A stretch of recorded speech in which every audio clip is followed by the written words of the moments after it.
Good evening, everybody, and welcome to another session of hashtag Gather to Grow here on Food for Mzansi's Instagram Live. My name is Dawn Numdu, and I'm so happy to be back with you on this platform, celebrating all things agriculture. My guest tonight, really exciting guest that I have joining me, the one lady, Chantal. I actually met at the Food for Mzansi Young Farmers in Daba a while ago, and in June, in fact, and she was there showcasing her butternut coffee, which was the first that I'd seen before, that I hadn't, experienced.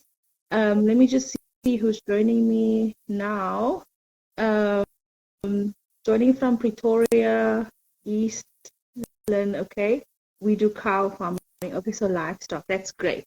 So great. So hoping that you also kind of learn from this session and get to know more around all things agro processing. Who's joining me at the moment? Samo, is that you?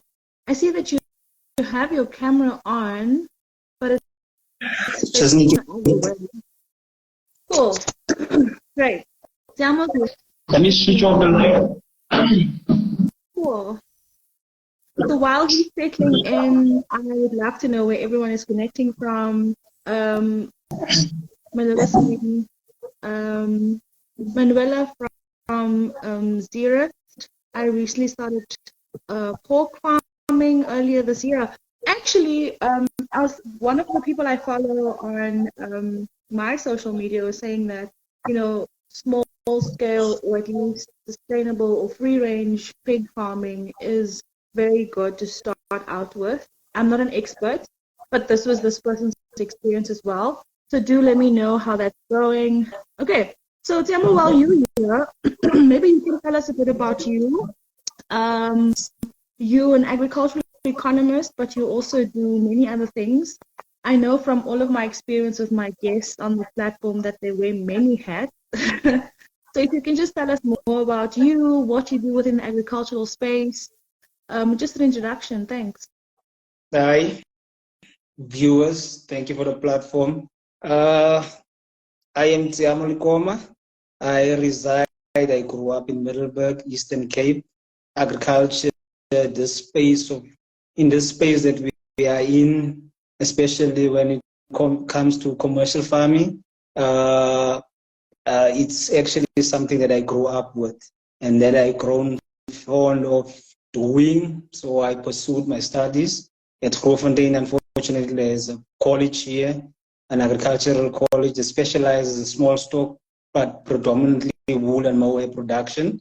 Because of the region that we find ourselves in here, it is favoring mohair, the fiber industry, actually the wool and the mohair production. And then I've worked for a couple of years, and then I decided to do a BSc in agricultural economics at the University of Fort Hare, and then I've obtained it in 2019.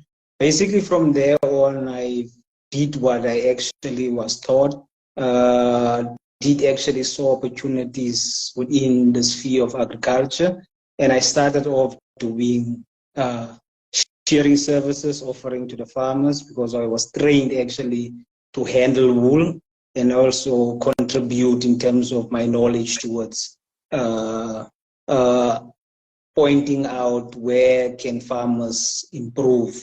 There is a big market in terms, it's actually a big market in terms of wool production, but what actually is happening is that basically our products get shipped out to China as it is from the wool exchange in PE. There is not much value addition to the product themselves. So there is actually a gap for growth in terms of following to the secondary production, not just farming basically with primary production, but just adding value to it, creating jobs in the process. Yeah, no, thank you so much for that introduction, Tiamo. And I see my other guests are also with me. So just to reiterate again, this is hashtag Gather to Grow. I'm your host, Donumdu. I have three fantastic guests with me on this platform. Really happy to have them join me. And we're talking all things agro processing and also why it matters. And, you know, the job creation aspect is a huge aspect that I want to really make a big part of this conversation. So we'll just be talking about, you know, how to unlock the power of this value addition that we keep talking about. Because there's so various different ways to do it. And I don't think we even know how many opportunities there are out there. So we're going to get to hear from our speakers tonight what they have done within agro-processing in their respective spheres. But we'll also want to hear from you. So if you have a comment or a question, or if you're in the agro-processing space, then just pop us a message or a question or contribute to the conversation by either adding it in the comment box or this little question mark that you can also pop the messages in there. I love it to be as interactive as possible. So also do, when you do join, tell me where you're joining from, and then I'll be able to also just give you a little bit of a shout out. I think this is a great space to kind of just get to know everybody. It's definitely a space where we gather and grow together. So, okay, that's enough of my introductions. I'm going to go over to Machete, who is from Goody Greens. Goody Greens is an agro-processing company that farms trees and extracts for anti-cancer capsules and oils as well. So, I mean, that was amazing. When I heard about your product, I was like, yay, that's amazing. So do you want to tell us more about what you do and more about your business, Goody Greens?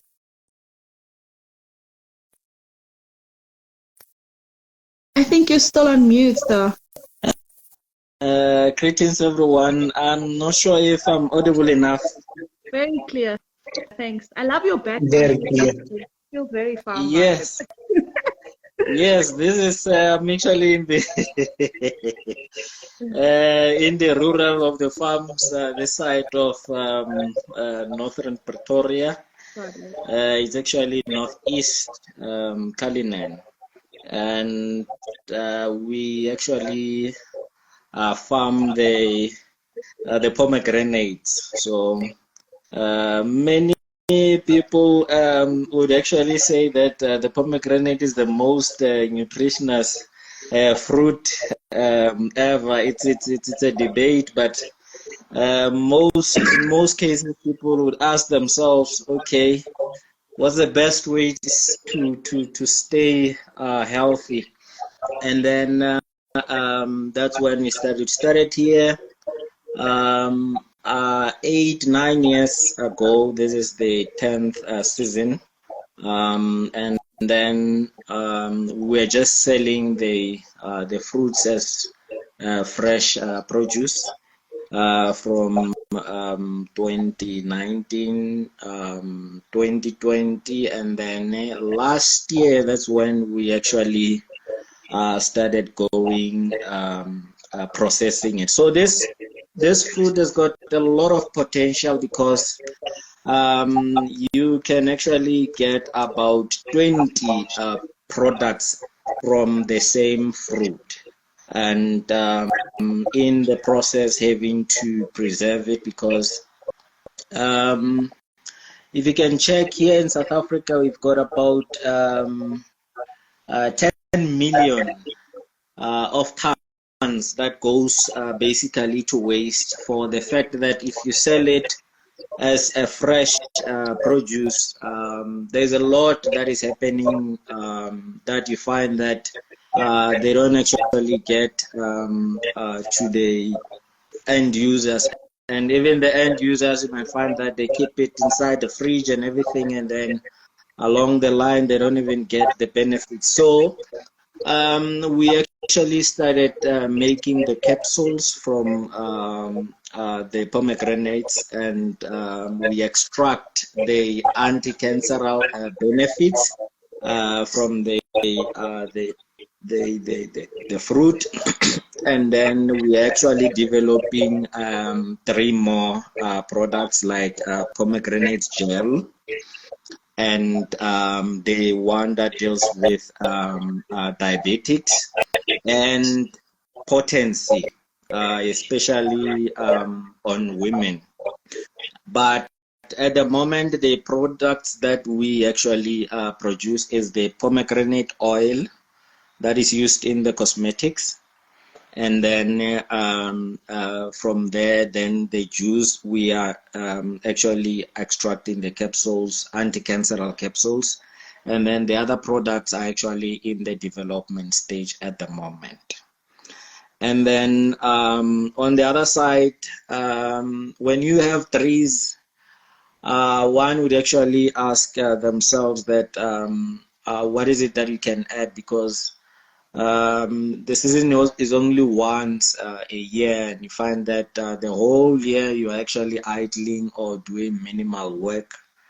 And then we actually are doing the pollination ourselves here. That's when we introduce the honey, and then propolis tincture that we're actually making from the propolis.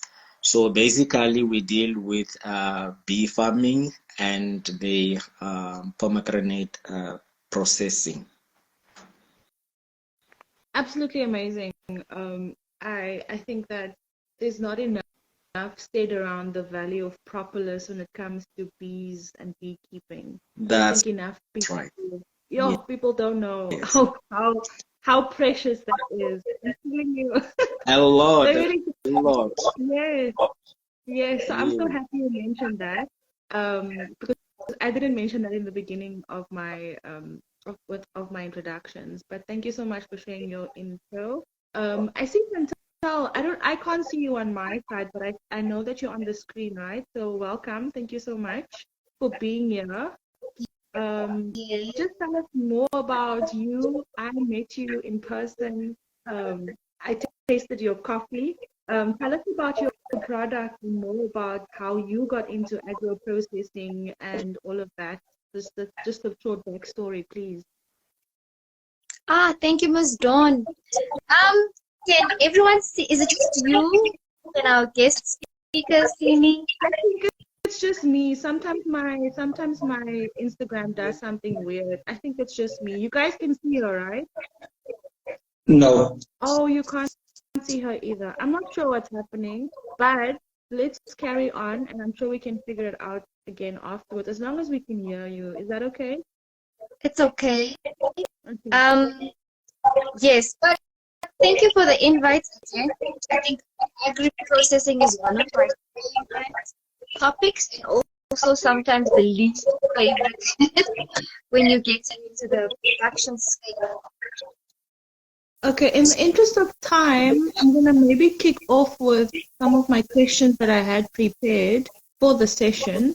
Chantal, are you still with us? I don't want to leave you out. Are you still able to contribute more about what you do? I'm going to carry on for now, Chantal, and then we'll have you join us as time goes. Maybe just try to switch between your Wi-Fi connection or your mobile data, just so that it's a little bit more stable. Thank you for everyone's patience and for staying on and being part of this conversation. So I'm going to maybe just, obviously everyone has contributed broadly around, what they do within agricultural agro-processing, but I want to just get a bigger perspective of where, the impact is when it comes to the positive impact that agricultural agro-processing has on the economy in the different regions. Thelma, could you maybe take this one just from an economist perspective to give us just a bit of a kind of overview of where we're at? I know that everyone always says, go into agro-processing, but what does it actually mean, and how much does it actually realistically contribute? Basically, what we are doing here in South Africa is what we are doing in the mining sector, shipping our products raw out to the destinations such as China, European countries and stuff like that. What it entails for us to do is to start processing our raw material, whether it's commodities and soft commodities, but in general speaking, basically, we need to venture into agro-processing. We are at the back foot when it comes to, it's not something whereby I can say that we are lacking in, it's just something that we are not adding value to. I mean, the potential of just processing products and branding them and handling them and storaging and transportation and each of those phases you generate at least revenue through other businesses as well by boosting them through contracting these type of things out. It's something whereby I do believe that ordinary people just merely, it's a low capital intensive going into it. You can start very small by processing it and scaling it up. Yes, the market basically, the environment basically does not, it's not built for us to merely, if I can speak from the normal black or colored farmers to say that they can venture into the space. There's a lot of barriers to enter there, especially when you look at your formal markets, like in your retail stores, we know the big five. There is a lot of health risk also because of there must be consumer hazardous being practiced in that place. So basically the infrastructural and the whole setup of the thing, you need to delve into it in a way whereby you've done your marketing research, you have investors that will be able to back you, you have institutions that will be able to also invest into it. But unfortunately, in our case in this country, our financial institutions are not playing the rightful role. I think government is lacking as well to address those such issues such as that. I mean, here, for instance, I can perhaps I am situated in Middleburg. I can make a typical example here. There's a dairy processing, a small scale, relatively small scale dairy processing facility here. And then we have our Fish River scheme in Cradock, whereby there is Pamela Clover Farms there that are farming dairy on a mega scale there. It's actually the milk product, the raw material that could have been feeding into the small scale dairy industry here to build it up in such a capacity whereby they are starting now to contract to kind of procure the raw material for their inputs quite locally. And then from my perspective, I tried to reach into it, assist where I could, but to find out, and there's a lot of bureaucracy. I'm not lying to you when I'm saying in terms of funding, there's a lot of hurdles. The business is thriving, is generating revenue, but you'll find out that I cannot explain to you in terms of why there's no way whereby they can reach such small scale businesses in order for them to scale up.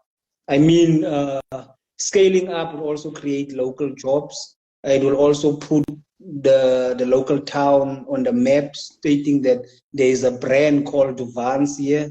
It will also contribute a positive spin-off, like in other industries that will be able to do the bottlings and stuff like that. So which means you can form cooperatives that will be able to feed into that. Yeah, no, definitely. I think that it's great that you've given us kind of a broad perspective of what this value addition can do for us, and where we're lacking at the moment, and what we should be improving on. Do you share the sentiment? Chantal, I don't know if you're back. I really want you to be part of the conversation, specifically because, just hold on. Specifically because you have been supported quite a bit in terms of your business. Chantal, are you with us? Yes, I can. I'm much better in terms of speaking. Yes, you're much better. We can hear you very clearly. Apologies, my little boy is trying to get my attention too. Okay.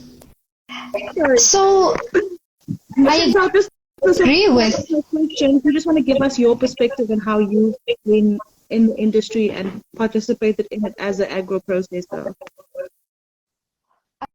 I love being an agro processor, but I think I would like to agree with my colleague who just mentioned the barriers and how tough it is to get into an access to fund model, especially by the government department, which normally we would go past the Department of Agriculture in our respective provinces, and I have so much respect for the department.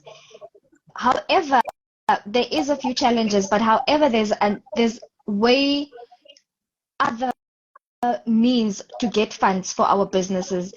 Many may think I have gotten a lot of funding from the department, but I have not really. And where I would get most of our funds is from potential corporate investors and also international government departments who would see potential in the product, in our agro-processing value chain that can add value to every phase of our production line in the agro-processing space. So I would really say that if you're trying to access funds, there are many borders where you can reach out to say that I can tap into this space, I can tap into corporate, I can tap into a personal investor, I can also tap into any other than the government, because it is delays and it frustrates the farmers out there at times. And I see how they're looking. They could know exactly what I'm talking about. So it's not a joke if you're in the agro-processing space, but I think it's up to us as the agro-processors to make means to make it work for ourselves, because we have the bigger vision also. So there's no time to wait, because I've got orders waiting that has to go to the European market. We can't really access the US because we have a problem with funds. I need to increase my demand. I need to increase my raw materials. It's a problem. So now I need to go back and form circles in my groups within the agri space, my agri farmers, to say that I need help. Other than the department, because they take years, but we love them. I have very much respect for them, but I just think there's other ways of means that we as agri processors need to form something, and it's a serious issue, Ms. Dawn. We need to come together and see how we can create a model that will be easy accessible for us agro processors, especially if you're building a bigger chain for the market out there. That's my opinion. Yeah, thanks, Chantal. And then if you could just tell us briefly what you do, what your agro-processing business does. I am in the coffee space, the vegetable coffee space. So we cater for a market who is allowed caffeine and not allowed caffeine. So we cater for the best of both worlds. We're processing coffee made out of actual veggies, which is specifically the butternut. It's part of the pumpkin family. Those of you who've had it would know how it tastes like. It tastes like a dream, but I don't really want to sell it as much. But we're in a space where we've catered for a health sector and for people who suffer from health chronic illnesses such as diabetes, heart palpitations, and blood circular flows. Those are the people that we cater for, but also coffee lovers at large. We also ventured into 3 different products with the same coffee liquid that we agro processing. So that's another value chain that we've opened up for farmers. If you're a butternut farmer or a pumpkin farmer, please do get in contact with us. We're looking for the world's butternuts. So we can't plant and harvest all the butternut that we have to get out there into the shelves, right? So there's a business model we're working on to say, if you don't have a market as a farmer, we become your market as a business. So that is where I am, and that is what we do. I'm an also product developer, so we make products out of veggies. Absolutely amazing. I'm very impressed with your product. I have tasted it, and it does taste like a dream. So please don't be shy to sell yourself and your product and what you do. This is what this platform is all about. You know, you can stand on the rooftop and shout it on Gather to Grow. I'm telling you.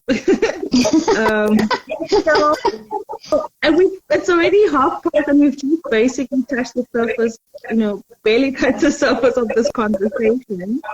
And so I just want to, just for clarity's sake, I just want to quickly define specifically what agro-processing is. And I've just done a quick search, and it basically means that you transform a raw agricultural product into a variety of high-value food or non-food products, either through physical or chemical methods, right? You guys must correct me if I'm wrong. And this can be, to add a specific value to this raw agricultural commodity that either enhances its shelf life, making it more suitable for consumption, distribution, and export. So that's just what it's defined as. You guys can disagree if you'd like to. I just wanted to get that out of the way so everyone understands what we mean when we speak about agro-processing. But what I also now have come to understand and learn from all of you is that it also helps reduce food waste. So if I'm not able to eat that butternut, it should go to making coffee or whatever the process is that you use, Chantal. But I want to maybe just get your take on how it really contributes to that. Seeing that it does increase shelf life of certain agricultural products, it obviously automatically reduces food waste. How have you seen this happening within the spaces that you guys are all working? Ngome Zulu, would you maybe like to take this one? I'm not sure if you're still on mute. Okay. Yes. I believe that just before I touch on that, because there's a very big space in the economy for the produce, like the fresh produce, to be actually be processed fully or half processed. Why? Because this industry is one of the inefficient, especially if we can speak of agriculture, because a quarter of what is produced in the fields at primary level is actually going to waste. We are speaking of waste here, and about 80%. This one is very interesting. About 80% that arrives at the end users is actually non-nutri. Like they saying that 80% of them, they are not nutritious enough for the fact of fridge transportation that is not too nice, and in most cases farmers become desperate and they use excessive pesticides that you find that can now even become harmful. And that is the work of agro processors now to meet and say, now we are going to take your produce and then we are going to process it, preserve the nutrients, and actually pass to the end users safer, with more nutrition, and probably it will give the time in increasing the shelf life, as you put it. So meaning that people get convenience and health benefits, which is something that everyone, in fact, most people after the COVID, they became aware of what they eat. And I believe that as well also increase in the potential to increase, because 10 million tons is going to waste. Just 10 million here in South Africa, 10 million tons is going to waste. So you can just think how many of us are actually needed, despite the challenges of the finances and everything. And but I believe that we are highly needed, and we have to make sure that at least we can fit in. And I think I've explained even more on what you just said about what agro processing is. Okay. Definitely. Someone wanted to add something? Yeah, basically, what he's saying is 100%. There is a lot of spoilage that happen during the handling of the product. Perhaps some of them get that are on the shelves of the supermarkets simply do not reach the end consumer. We know that agricultural products are very, what they call this, very perishable. So basically, in order for us to minimize that, to minimize food wastages, we need to come up with innovative ways in how to take a product in raw form and transform it into a product whereby it can be canned for longer, it can be put in as a puree. We know that the apples that are being produced, or the oranges that are being produced in South Africa, when it comes to export, there is actually the barriers in the European countries that become so difficult to enter, whereby it makes the products that we produce here difficult to reach the end consumer when exporting. So we have to come up with ways whereby we take the product and transform it, as this guy said, and then there's derivatives is also that you can derive from not just squeezing an apple. The product, the byproduct of the juicing of the apple, you can use it into animal feed as well. You can use in cosmetics as well. So those are the things that we need to focus on, and then try to come up with innovative ideas in order for us to utilize the surplus and less desirable products that contributes to food security and sustainability. Definitely. Can I add? Yeah, Chantal, you can go ahead. Sorry. Also, processing agricultural waste requires skilled labor, because it also provides employment opportunities from the waste products and from the wastage, especially in the processing units, which is also seen in the rural areas also. So there's a lot of potential and a lot of byproducts one can add with your skilled labor into your byproducts already. But it requires skilled labor and innovation. That's where product developers would come in, such as ourselves, which we're already doing, because from the waste of the butternuts, besides the coffee, we've ventured into now processing vegetable ice cream. And that's coming all from the waste as well. And believe me, we're also busy with energy drinks from the very same waste of the butternut. So now the value chain is growing, and now the innovation within the agri space and innovation needs to contribute to health nutrients. You need to add value to the consumers also, but there's skilled labor required to add byproducts from the waste. And that's where we come in to say, if your pomegranates have an end where you can't use your seed any longer, we become your market again. We create a pomegranate coffee out of that. So it just depends where we connect ourselves, how much informative. And I want to thank you, Dawn, for the Gather to Grow, because I didn't know that the pomegranate farmers here, as well as Zooks, that's also into the importance of waste products, because there's value addition there, and so much jobs can be created from just processing waste. Definitely, Chantal. I think that's basically what the session is all about. Tama, you can go. Yes, you see, I grew up in a space whereby we handle wool, the fibers that when I did the introduction part. In that value chain, it starts off from the producer as the primary product of wool itself. It gets shorn, and then from that stage, it gets handled by the classes that will class a fleece. It's either the hair or the wool itself that was on the sheep after being shorn, and then it will be classed in different economical classes. So basically, when you handle the product itself in the raw form, you find out that there is wax that actually, when it's created during the growing phase of the wool follicle itself.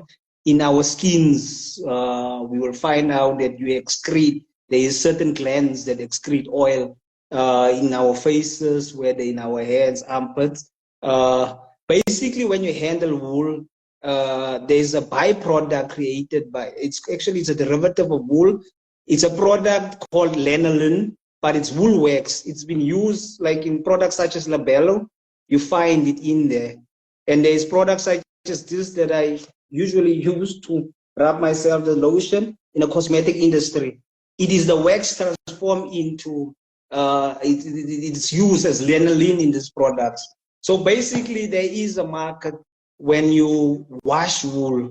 It's called scouring process. The whole scouring process whereby you take and clean it, and then in that water will be the oil itself, and then you centrifuge it to separate the oil and the water to remain with wool wax in a basic form. And then there's a factory here, basically.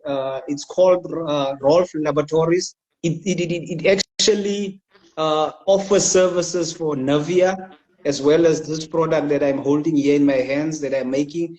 And you should see when you go in there. I could not believe it myself, but I saw them, and the wax themselves, it smells like sheep. But when you look at it, and then I went into it and looked at it into a deeper form, and then I found out that the products, that the derivative of that, it's lanolin in these products, in these byproducts that they've created out. It's just to show you that how far the economic value chain can go when it comes to processing. Yeah, it's amazing. You've literally done that. Yes. I looked at this because I have some Vaseline on my bed, and I was like, what is this? Let me check if that ingredient is in here. It's crazy. So I think It's crazy. I'm learning so much just listening to your individual products lines, or what you guys have worked on respectively in the agro processing space. And I was actually going to say to Ngomezulu that I know another person who's also making pomegranate jam here in the Western Cape. So I'm going to connect you guys if that's something that you want to explore into. That would be very great. Our plan is actually to take everything from the skin, the seed that we extract, the pomegranate oil, and then the juice, basically to turn it into powder. And then from there the extraction starts, and then even the skin has got all the benefits that we actually need, the same as the juice. So our plan was basically to develop at least 3 products this season, more on top of the 2 current ones. We are actually in the final stage that I believe that by December all the sampling will be off, and then that's how basically we actually plan, because there are far more. There is one that I believe we lack as South Africans in order to get professional product developers that can actually take all the benefits and put them in categories that we might need. Because when you check the countries like Singapore, they've got problem with cancer, and they give almost a red carpet for the products that have got the anti-canceral benefits. Countries like New Zealand, they actually give you the red carpet for that. So there is a lot that could be happening, and there are a lot of products, like we've got the blackjack that there was a very intense study about it, that it is one of the best vegetable that could also be put, and we are actually then trying, especially in the tincture side, we use the rosemary to actually enhance and extract even more benefits so that people could be able to use it.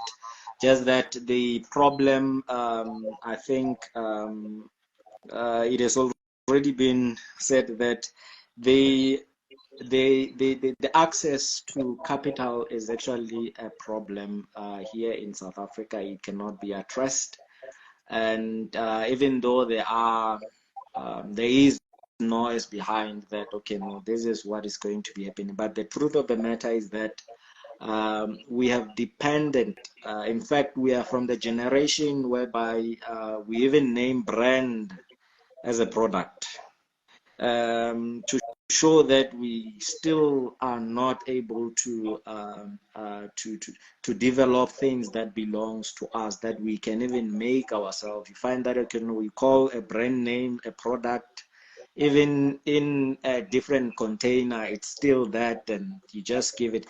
So those are the things that I believe that we come from a background whereby we were just being fed that this is how you do it. So to move from that space and actually try to even say, you know what, we can form a chain. I'm actually happy when you are saying that there is a potential that my waste could be an input on the other side. It's actually amazing. And the cosmetic side, which actually comes from the pomegranate, I would actually be happy to supply someone that could actually enhance the pomegranate oil into something else that I would actually supply. That is something that I'm actually even looking up. Like if I can get someone that to say, you know what, I want the pomegranate oil, I can actually even extract and make the gel. There's gel that is being designed there in China. It is the gel that actually heals. In fact, it deals with the women fertility, which is another problem here in South Africa. Like people are actually struggling, and a lot of people are struggling with the pregnancy issues and everything, even men as well. So there is a lot of potential in the agro space that we can actually bringing more products and try to grow our industries. The limiting factor is actually the capital. Yeah, I think that's a limiting factor across the agricultural value chain. I mean, it doesn't matter where you step into it, just getting that initial, investment into any company, agricultural business that you start out with is a struggle. So I'm not asking us to look past that. I just want us to kind of focus on the potential for now and then focus on the avenues that our listeners can possibly go into, because it's such a big struggle, and I think I should probably dedicate a specific session to just talk about pomegranates at this rate, to just talk about the wool industry at this rate, to just talk about butternuts and pumpkins and coffee, because honestly, there's so much happening, and I haven't even gone through my questions yet, guys. This is so embarrassing. But it's a good thing. It's a good thing because it means that there's so much value that we can still bring out of these conversations, and many more like this. I've spoken about agro-processing so many times on these sessions, and every time I bring up the topic, there's always something new that I learn about it. So maybe just to mention for those who's joining and coming in and out of the conversation, we are talking about agro-processing and why it matters. And I've brought people onto this session to tell us more about their various businesses and what they're into and how they form part of all the agro-processing space and area, and also why it matters. So I think there's a lot of other terms that I've also now heard you guys talking about. You spoke about product developer. I want to figure out what that person does. What do you do as a product developer in agro-processing? I know that there's a lot of research and study that goes into it. So where does one go if you want to kind of figure out what's the best technology to use? What is the best space that I need to make these products in? There's obviously various health certifications that come with it as well. I just want to quickly, for the last 10 minutes, talk through that. And then I'm definitely going have a part 2 on this session, and I'm going to invite my speakers back and maybe have other people also join the conversation. I don't know who wants to go first. Chantal, maybe you can talk us through just the terminology. You refer to yourself as a product developer as well. What does that mean exactly in agro-processing? So I'm not sure if my speaker is going to be as bad as it was. Am I audible? It's perfect. It's perfect, yeah. Thank you. So as a product developer, Ms. Dawn is, so I have studied biochemistry, and it has given me access to get into the food science space, and also learning a lot of terminology on what certain food items contain. Is it good for health? Is it not good for health? Does it cure some element of disease or whatever the case may be? But in my certain specific space, as a product developer in producing, making something out of something, what has really added value in my space is that we have accumulated products that can cater for people who aren't allowed to enjoy some meal that they can't be having in it. So what it really required me to go into the food science space, and a lot of research is done. It took me 5 years to do the research on how we can make the coffee out of this butternut pulp, and as well as other added products that we add. There's a lot of scientific processes that goes into play. So I don't only work alone, I work with a lot of stakeholders, which is the scientists and the biochemistry people, as well as the food scientists that are in the expert field for way longer than myself. So obviously there's now, you just mentioned key role players that you have to work with. Do you gentlemen also work with the people? I know that Mngomezulu, you said that you work with the Agricultural Research Council. Is that a resource for you to tap into? How can other people tap into other resources to be able to develop their product? Until 5 years is a long time, so you have to obviously be patient with this process. It's not something that can be rushed, can it? Yes, of course. This is what happens. I think our speaker here has already explained it, that first of all, I'm a mechatronic engineer by the formal training before I came into farming. So that skill that I come with, it is actually very important in operation, making sure that the processes and everything. But when it comes to now, what do I need to mix with what and everything, it needs that special a line of career. Food technologists, and they are the ones that would actually say, okay, this is the product that you are interested in, this is the best process to do it, and then in most cases they would actually give you the steps, and they give you everything around it. And then from there, then you can put it in your plant. So basically, it is the very, very, very important person, because there are a lot of tests and certifications that you would have to go through, especially when in my side, because the products, they are actually medicinal. The capsules, they are medicinal. So they are highly regulated, so someone that is developing, there has to be a train of lines of information on what should be happening. ARC, in most cases, it gives free information, and you can actually even meet up with people that can be able to help you. If you've got an idea of a product, you have no clue where to start, you can actually knock. There is Dr. Masondo. She's very, very, very, very, very good in terms of product development.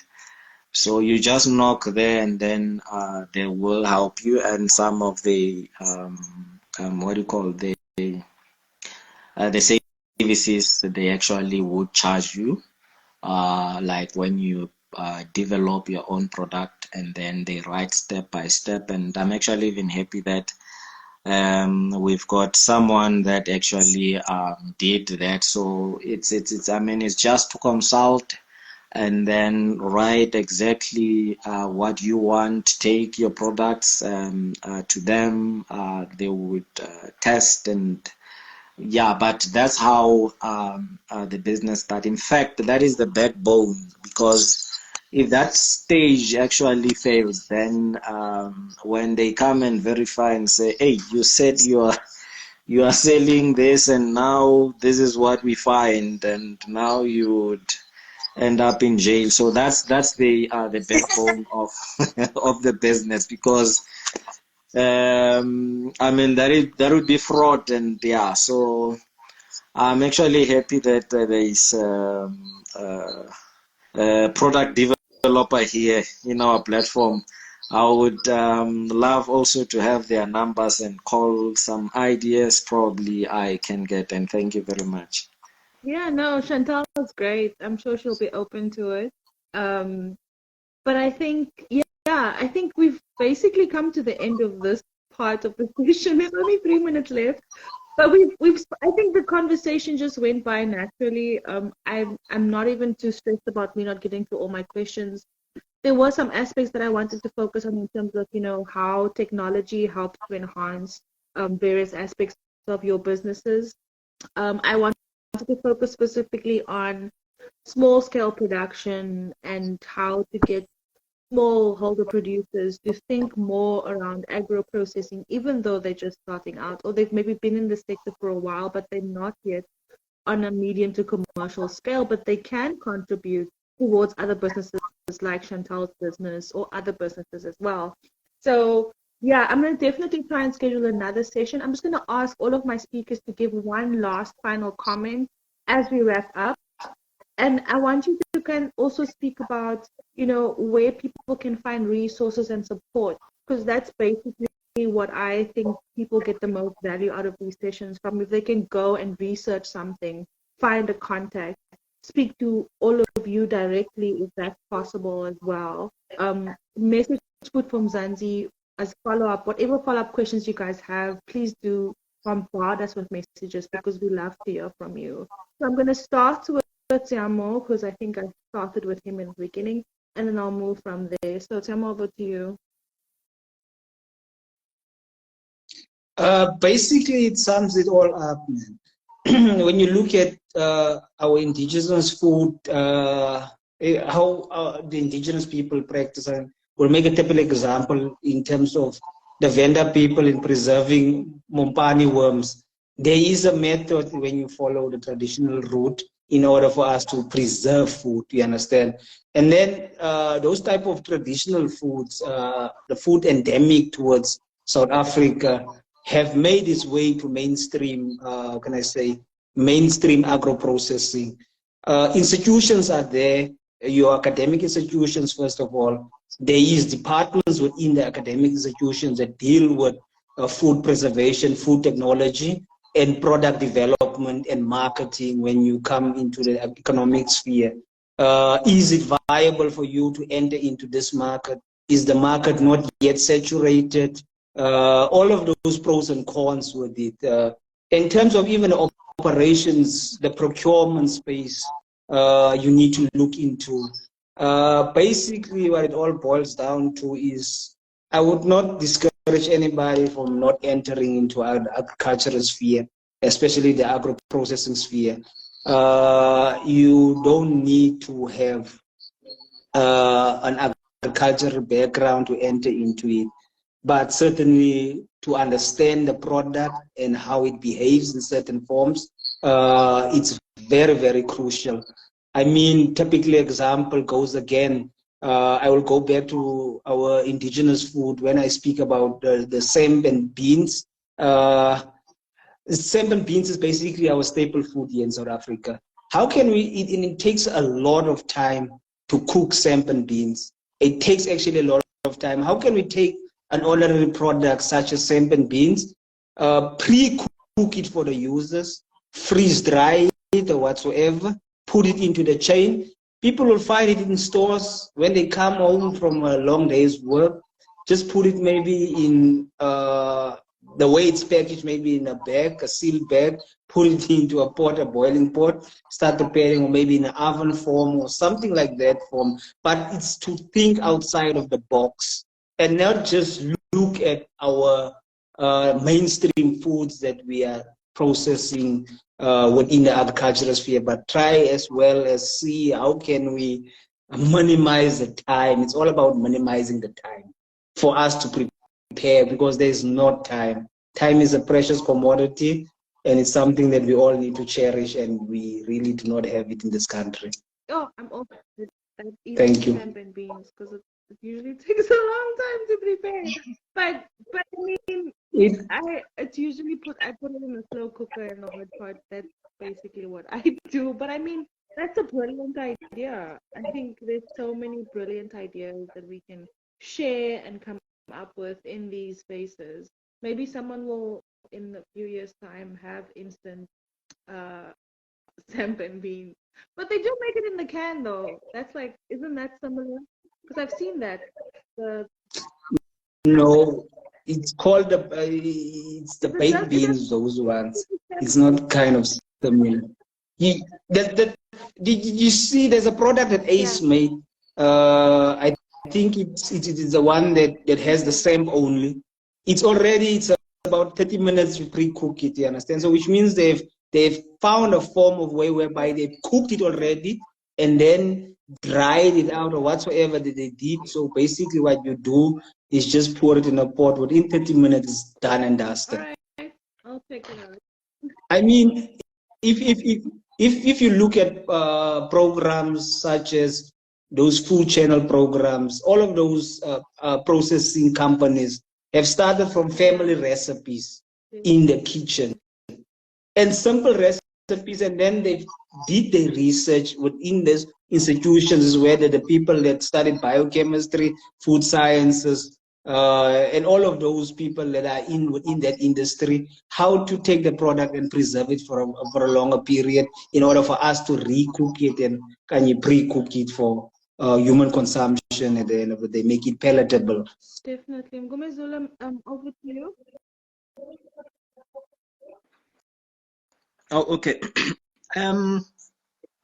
I believe that just that people have got their own situations, but I believe that if there's anyone who's interested in agro-processing, I think, as I stated earlier, that there's a lot of potential. I mean, imagine 10 million tons of food that goes to waste that you can actually produce, I mean, add value and put in the market with a higher price. Like, for example, here, the pomegranate is a fruit, and I mean, we've got a very bad tendency of having to take the fruit that is perfect without any blemish and everything.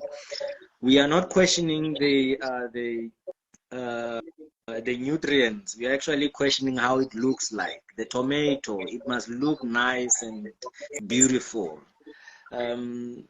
And the more it becomes nice and beautiful, there are high chances that there are a lot of pesticides on it, which is a problem. So in that sense, I mean, even if, let's say, for example, you make a business plan and present it to the right people and tell them that your product is going to be the best nutritionist and you're going to solve this kind of a problem. And I mean, like, for example, this one that you just got made, that people don't have patience to cook for 2 hours. So you give them that, and then you say, this is the problem that I'm going to solve. You just identify the problem and actually look at the group, take a business plan. There are many doors that you can knock at. We've got agriculture department, they've got economics department, insight. that actually fund the agro processors. We've got CIFA. You actually apply, some ineffective, some effective, but I believe even if you can just go to someone that is doing good and say, you know, this is my dream, and what do you think about it? There is help. I mean, there is so much space. You just have to make sure that you don't go to the place whereby it's actually marked, because if you can check, there is one big company that was fighting the other one, saying that, hey, you are now coming in the big bins, now you are leaving the fish there. And then it's those things that now they're actually securing their own space. So imagine if now you come as nobody, or as someone who's from the at least lower level, and then you want to compete with them. It's almost impossible to win. But there is a lot of opportunities, and maybe trying to meet with right people and having right contacts, and changing lifestyle, because believe me, starting a business is not gonna be it's not easy at all, and you have to take out that mentality of monthly income, because you'll actually go for years without seeing the results at one point, and maybe, but that is a journey that I believe if one wants to take on, they will actually win. Thank you so Thank much. you. Thank you so much for the encouraging words. I think that you all wouldn't exist if you hadn't had that mindset, I guess. To just keep pushing and keep trying to do Yeah, what's yeah. best. You push, and you learn to call this food technologist names that are long, and you try and say, this word, it's a flavonoid. Yeah. You, Oh man. you push. You push. Yeah. No, I Yeah. get that. Chantal, just your last comments. I mean, your journey has been amazing. We have featured Han Food from Zanzi if you want to go and check out what she does. I think it's absolutely amazing what you're doing. Just your last, words of encouragement, kind of where people can tap into for resources.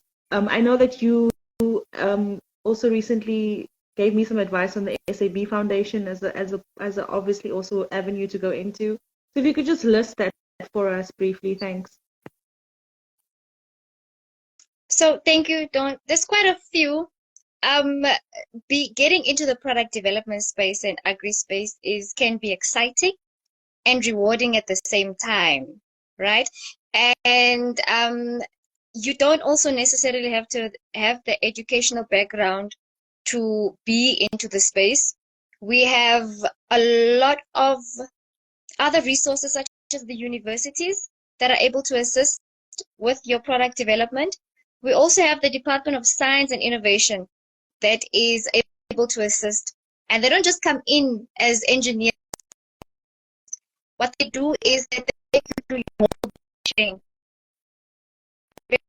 Special resource that agri-processors who want to venture into agri-processing can also tap into.